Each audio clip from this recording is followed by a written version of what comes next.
You break into houses at night. You shoot the men in their sleep. You terrorize their wives. You draw pentagrams on their walls in their own lipstick.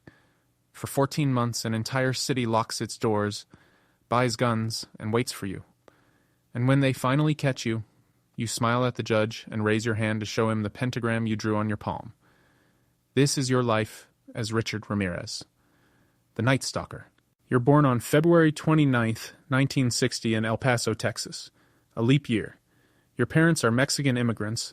Your father, Julian, worked on the railroad until a steel beam hit him in the head. The headaches made him violent. He beats you, your brothers, your mother, for things as small as spilled milk. When you cry, he ties you to a wooden cross in the local cemetery and leaves you there overnight, alone with the dead. You are 4 years old. Your mother, Mercedes, worked at a factory where she mixed chemicals that later gave your older brothers birth defects. You are the youngest of 5. You grow up knowing that pain is normal. You have your own head injuries. A dresser falls on you at 2. At 5, you're knocked unconscious by a swing set. At 12, you start having epileptic seizures. The doctor sees something wrong on the scans, but your family doesn't have money for specialists. You learn to disappear inside your own head. You're 12 when your cousin Mike comes home from Vietnam. He's a Green Beret. He spent 4 years in the jungle doing things the army won't talk about. You sit with him in his garage smoking marijuana he brought back from the war, and he shows you Polaroid photographs. Vietnamese women. Some alive, tied up, posed. Some dead, some mutilated. Mike grins while he shows them to you. He tells you what he did to them before, during, and after. He explains that it's easier the second time. You look at the photos for hours. Something in you closes and doesn't open again. You're 13. You're sitting in Mike's living room with his wife, Jessie. They're arguing about money. Mike pulls a .38 revolver from his waistband and shoots her in the face. She falls at your feet. Blood sprays onto your shoes. You don't move. You don't scream. You sit there until the police come, and then you walk home and sleep. Mike is committed to a mental hospital. He walks free 4 years later. You move in with him when he gets out. You are the only person he lets close. He teaches you how to track, how to hide, how to hunt. You start using LSD, cocaine. You sleep during the day and wander the streets at night. You break into houses for money to buy drugs. You read the Satanic Bible cover to cover and memorize passages. You listen to AC/DC's Highway to Hell on repeat. The song that haunts you is Night Prowler, a track about a killer who climbs through windows while people sleep. You decide that's who you want to be. At 15, you're arrested for drug possession. At 17, you leave El Paso and never look back. You drift west for years, stealing and sleeping rough. In 1984, you arrive in Los Angeles. You're 24 years old. You're 6'1". You're thin and rotting-toothed, and you smell like a dumpster. But your eyes are so intensely dark, they stop people on the street. You rent a motel room in downtown L.A. You have no job, no friends, no future, but you have a plan. June 28th, 1984. You break into the apartment of a 79-year-old widow named Jenny Vincow in Glassell Park. She's asleep. You stab her so deeply you nearly cut her head off. You violate her body. You take her jewelry. You walk out into the Los Angeles dawn and no one sees you leave. This is the first one the police will link to you. You promise yourself it won't be the last. For 8 months, you disappear into the streets. You watch. You plan. Then on March 17th, 1985, you explode. You follow Maria Hernandez into her garage in Rosemead. You shoot her in the face, but the bullet ricochets off her keys. She plays dead until you leave.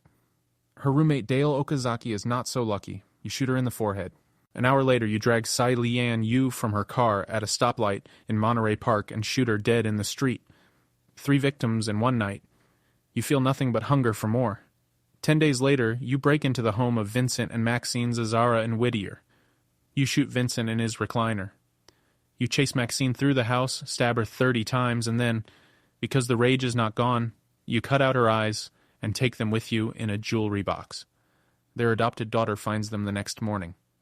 The police find no signs of forced entry, no motive, no connection. You develop a pattern that has no pattern. You use guns, hammers, knives, tire irons. You kill men and women, young and old, Asian, Hispanic, white. You leave some alive so they can tell the world what you did. The newspapers give you names. The walk-in killer, The Valley Intruder. Then, in August, the L.A. Herald-Examiner prints the one that sticks, The Night Stalker. You read it at a newsstand and you smile. You have become what AC/DC sang about. The city loses its mind. Guns sell out. Windows nailed shut in the summer heat. The only person in Los Angeles who sleeps well is you. In May, you break into the home of Bill and Lily Doy. You shoot Bill in the head. You tie Lily to a chair and assault her. You make her swear by Satan that she has no money, then you ransack the house anyway. Bill dies on the kitchen floor. You do this to house after house. Every weekend, sometimes twice a week. The survivors described the same thing. A tall stranger with rotten teeth and piercing dark eyes who laughs while he hurts them. In May, you beat Mabel Bell, 83 years old, and her sister Florence Lang, with a hammer. You draw a pentagram on Mabel's thigh. Florence survives. You hit her so hard she can never remember what you looked like. Weeks later, you murder Chainarong Kovananth in his bed. You attack his wife Somkid and force her to swear by Satan while the couple's 8-year-old son hides under the bed. When you leave, you warn the boy he will see you again. He never sleeps with the lights off.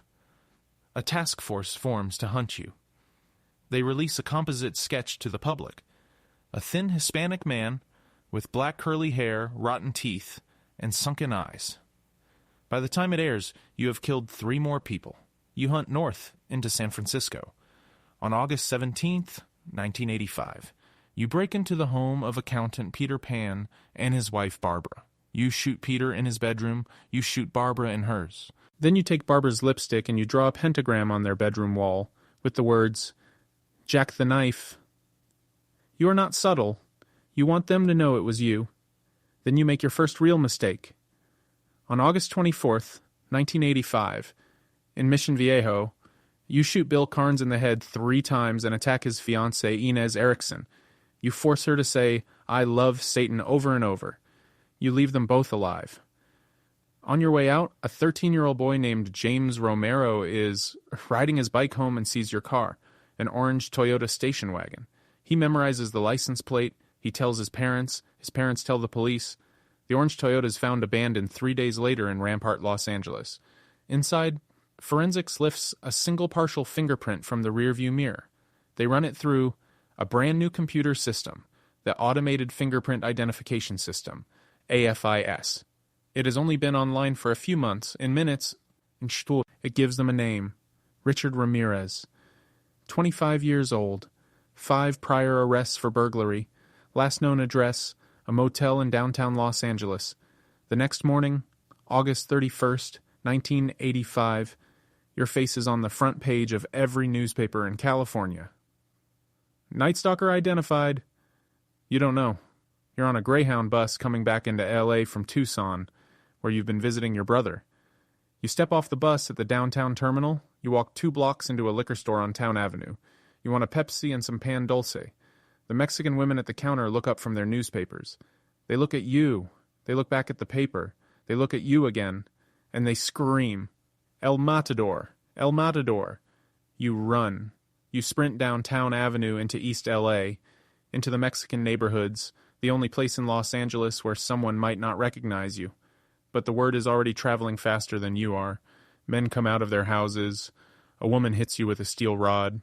You try to carjack a woman named Bonnie Navarro. Her husband pulls you out. You try to steal a second car from a driveway.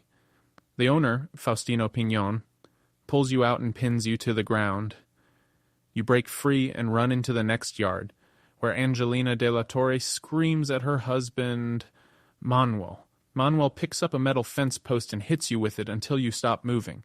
The police arrive to find you in the middle of an East L.A. street, surrounded by 100 Mexican residents who would kill you if given another minute. You're covered in blood. Your own teeth are loose in your mouth. But you're laughing. You look at the arresting officer and say, Thank God you came. It was them or me.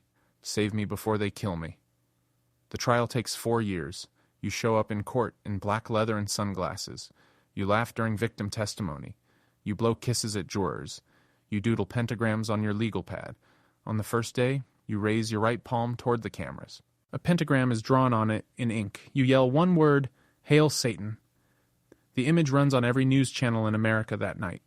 During one hearing, you turn to the press box and shout, "You maggots make me sick. I am beyond good and evil. Lucifer dwells within us all." The courtroom goes silent. You smile. Halfway through the trial, one of the alternate jurors, Phyllis Singletary, is found murdered in her apartment. The entire jury panics. They think you have somehow reached out from your cell. The judge assures them your hands are nowhere near this. Her boyfriend did it, a domestic killing, unrelated. But the fear in the room never leaves. When the verdicts are read, every juror looks at the floor except one who meets your eyes. You wink at her. Fan mail starts arriving at San Quentin the day you're charged. Hundreds of letters a week. Women send you photographs of themselves in lingerie. They write poems about you. They send you money. A freelance magazine editor named Doreen Leoy begins writing to you. She's 31 years old, a virgin, and a graduate with honors. She visits you every week for 11 years. She tells reporters that if you are ever executed, she will kill herself the same day. On October 3rd, 1996, she marries you in the San Quentin visitors' room. You exchange vows through bulletproof glass. You are 36, she is 41. You're convicted of 13 murders, 5 attempted murders, and 11 sexual assaults. The judge sentences you to death in the gas chamber. He calls your crimes beyond any expression of remorse. You look at him and say, "No big deal. Death always comes with the territory. See you in Disneyland." They send you to death row at San Quentin, and then nothing happens. California doesn't execute anyone. The appeals drag for a decade, then 2. Years pass. You play Dungeons and Dragons with other death row inmates. You read books about Satan. You do interviews with journalists who want to understand you. You tell them you don't feel anything. You tell them the murders were fun. You tell them you would do it all again. Your teeth rot and fall out one by one. Your hair goes gray. Doreen stops visiting around 2009. She has learned from court records that you also beat a 9-year-old girl to death in San Francisco in 1984, a crime she had convinced herself you didn't commit. DNA evidence confirms it the same year. She never comes back. She never gives a final interview. She just disappears. Your body fills with hepatitis C from IV drug use before your arrest. Your liver fails. B-cell lymphoma spreads into your bones. On June 7th, 2013, you die in a hospital bed in Marin County, handcuffed to a railing. You are 53 years old. The state never executed you. You died of natural causes before they could. You killed 13 confirmed victims. You are suspected in the deaths of at least 2 more. You attacked 25 others who survived. You terrorized 2 cities for 14 months. You taught a generation of Americans to lock their windows at night. You left behind hundreds of love letters from strangers who wanted to be with you. And when the state of California finally had you cornered, the one thing they couldn't do was kill you first. If you want to experience the life of another person who spread fear through a city he could never be caught in, that video is right here. Subscribe if you haven't already.